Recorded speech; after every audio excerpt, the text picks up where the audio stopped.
তো আজি এইটো ভিডিঅ'ত মই আপোনালোকক কম যে যদি আপোনালোকৰ মোবাইলটো হেকিং হৈ আছে তেনে ক্ষেত্ৰত আপোনালোকে কেনেকৈ ইয়াক চেক কৰিব পাৰিব আৰু লগতে কেনেকৈ ইয়াক সলভ কৰিব পাৰিব আৰু কি প্ৰবলেম পালে আপোনালোকে গম পাব যে আপোনালোকৰ মোবাইলটো হেকিং হৈ আছে। তো তাৰ কাৰণে এইটো ভিডিঅ'টো প্ৰথমৰ পৰা শেষলৈকে চাব লাগিব, তেতিয়াহে আপোনালোকে গম পাব।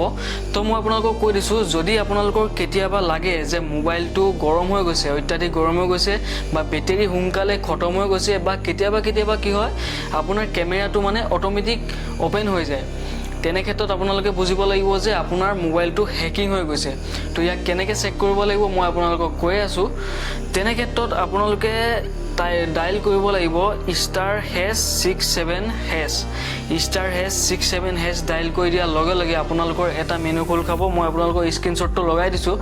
তো এনেকুৱা ধৰণৰ এটা মেনু খোল খাব য'ত আপোনালোকৰ কল ফৰৱাৰ্ডিং হৈ আছে নেকি বা মেছেজ ফৰৱাৰ্ডিং হৈ আছে নেকি বা কেমেৰা আপোনাৰ এক্সেছ কোনোবাই কৰি আছে নেকি সেইটো হ'ব পাৰে। বা আপোনালোকে কেতিয়াবা মনত পেলাব যে কাৰোবাক ইমেইল লগ ইন কৰিব দিছিলে নেকি, আপোনালোকৰ জিমেইল যদি জিমেইল লগ ইন কৰিব দিছিলে কাৰোবাক, তেনে ক্ষেত্ৰত আপোনালোকৰ জিমেইলৰ পৰা মানে জিমেইলৰ পাছৱৰ্ডটো চেঞ্জ কৰি দিব, যাতে কোনোবাই যদি ইউজ কৰি আছে তেনে ক্ষেত্ৰত তাৰ আইডিৰ পৰা মানে মোবাইলৰ পৰা ডিএক্টিভ হৈ যায়।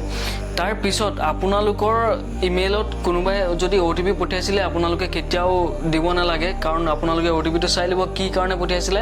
কাৰণ ইমেইলৰ পৰাও আপোনালোকৰ contact number, mobile, live location, আনকি আপোনালোকৰ কেমেৰা এক্সেছো কৰিব পাৰে।